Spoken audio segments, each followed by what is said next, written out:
So we're all about taking you to the next level today. So how do you move from having painful performance conversations to painless performance conversations? The first thing is to realize that performance is an ongoing part of the landscape in any workplace, and it is part of your role as a manager. So if you don't have the conversation, then who will? It is not HR's job to have your conversations for you. They can help you and support you, of course, but as soon as you hand the conversation over, you look like a weak manager. So you need to take the lead. You need to look like a leader and sound like a leader. And you need to have practiced the skills you need beforehand, not just once, but many times, so that when you need to use them, they are there for you, and then you can do your best. So that toolkit of skills and practicing them is incredibly important. Now, your first step in going to the next level is self-awareness. Self-awareness is your key to growth. So you need to know your style when it comes to performance conversations and be honest with yourself about this. There are two very common patterns when it comes to performance conversation. So here's a question for you. Are you an avoider or a controller? Think about that for a moment and be honest with yourself.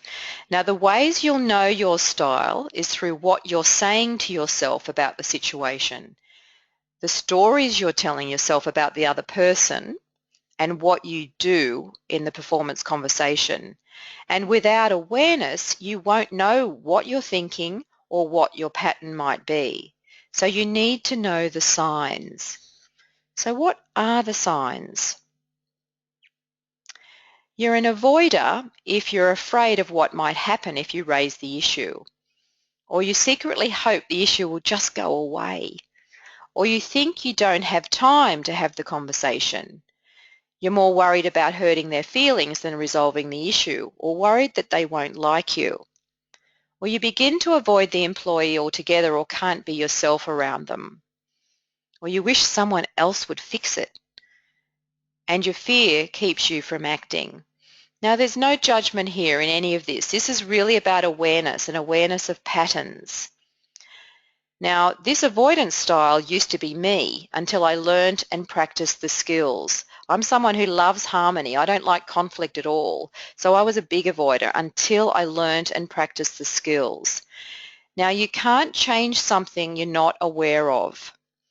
And avoidance is a state of flight, meaning your amygdala is in charge. That part of your brain, that primitive part of your brain is in charge. And remember, this is not your best work.